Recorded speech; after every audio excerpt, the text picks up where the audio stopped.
जय श्री कृष्णा। राधे राधे फ्रेंड्स, कैसे हैं आप सब। मेरे लड्डू गोपाल चैनल में आप सबका स्वागत है। आज मैं आप सबके साथ शेयर करूंगी एकादशी की पूजा की चौकी कब और कैसे उठाएंगे। किस दिन पूजा की चौकी उठानी है। एकादशी जो व्रत करते हैं और पूजा करते हैं तो उसकी चौकी कब और कैसे उठानी है फ्रेंड्स। आज मैं आप सबके साथ यही शेयर करने वाली हूँ फ्रेंड्स। तो सबसे पहले तो प्रभु से जब भी पूजा की चौकी उठाएंगे तो उससे पहले प्रभु से क्षमा याचना करेंगे, विष्णु भगवान जी से, कि हमारी पूजा में अगर कुछ भी गलती हो गई हो तो प्रभु क्षमा करना। और आप अब आप जो है ना अपने स्थान पर प्रस्थान करें और हमेशा सूक्ष्म रूप से हमारे हमेशा साथ में रहना प्रभु। तो इस प्रकार से प्रार्थना करते हुए पहले क्षमा याचना करना और प्रार्थना करना है। उसके बाद पूजा में जो प्रसाद चढ़ाएं वो सब उठा लेंगे और पूरा परिवार उसको ग्रहण करना है। और शंख अगर पूजा में रखे हैं तो शंख उठाकर आप जो है फिर वापस मंदिर में रख दें। और पूजा की चौकी देखिए, पूजा की चौकी एकादशी के अगले दिन उठानी होती है। और अगर पीतल का दीपक आप इस्तेमाल किए तो उसे अच्छे से साफ करके फिर पूजा में रख लें, दीपक प्रज्वलित करने के लिए घर के मंदिर में रख लें। और मिट्टी के अगर दीपक प्रज्वलित किए हैं तो आप विसर्जन कर लीजिएगा। आप विसर्जन मिट्टी में विसर्जन भी कर सकते हैं और जल में भी कर सकते हैं, लेकिन कोशिश कीजिएगा मिट्टी में ही करने का, इसलिए कि वो सही रहता है। जल में विसर्जन करने से जो है ना, जैसे आप नदी वगैरह में अगर विसर्जन करते हैं तो इससे जो है ना मतलब पानी जो है ना ख़राब हो जाता है, नदी का पानी। तो इसलिए कोशिश कीजिएगा कि मतलब घर में जो है ना एक गमला में सारा जो पुष्प वगैरह है, ये सारा चीज़ मिट्टी का अगर दीपक हो तो वो सब डालकर और उस पर मिट्टी डाल दीजिएगा तो खाद बन जाएगा। और इस तरह से जो है ना मिट्टी में विसर्जन हो जाएगा।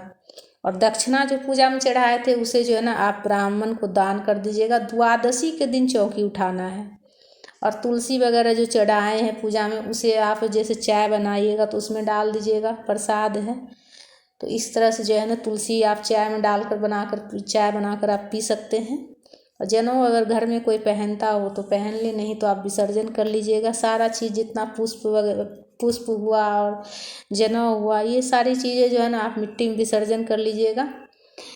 आप अगर गमला नहीं हो तो गड्ढा खान कर कहीं पर अगर ज़मीन हो जैसे आपके पास वहाँ पर, तो कच्ची ज़मीन हो तो गड्ढा खान कर उसमें जो है ना आप सारा चीज़ डाल के ऊपर से मिट्टी डाल दीजिएगा कहीं साइड में अच्छे जगह देखकर। कथा की पुस्तक जो है ना वापस जो है ना आप फिर से मंदिर में रख दीजिएगा। पीला कपड़ा में लपेट कर रखना है, ऐसे किताब नहीं रखिएगा। एकादशी का किताब पुस्तक ऐसे नहीं रखना है, पीला कपड़ा में लपेट कर रखना है इस तरह से। और गणेश जी जो है ना मंदिर में फिर से रख लेंगे हम।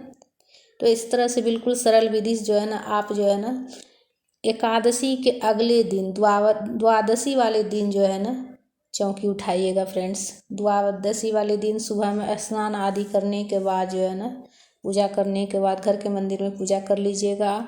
और उसके बाद पूजा की चौकी उठा लीजिएगा। और फिर जैसे विष्णु भगवान जी की तस्वीर को आप घर के मंदिर में रख लीजिएगा, पूजा कर लीजिएगा। लड्डू गोपाल जी को फिर वापस जो है ना आप उनके स्थान पर विराजित कर दीजिएगा। तो इस तरह से बिल्कुल सरल विधि जो है ना आप पूजा की चौकी एकादशी की पूजा की चौकी उठा सकते हैं फ्रेंड्स। अगले दिन उठानी होती है। एकादशी दिन जो है ना चौकी नहीं उठाइएगा। पूजा की चौकी एकादशी वाले दिन आपको नहीं उठानी है।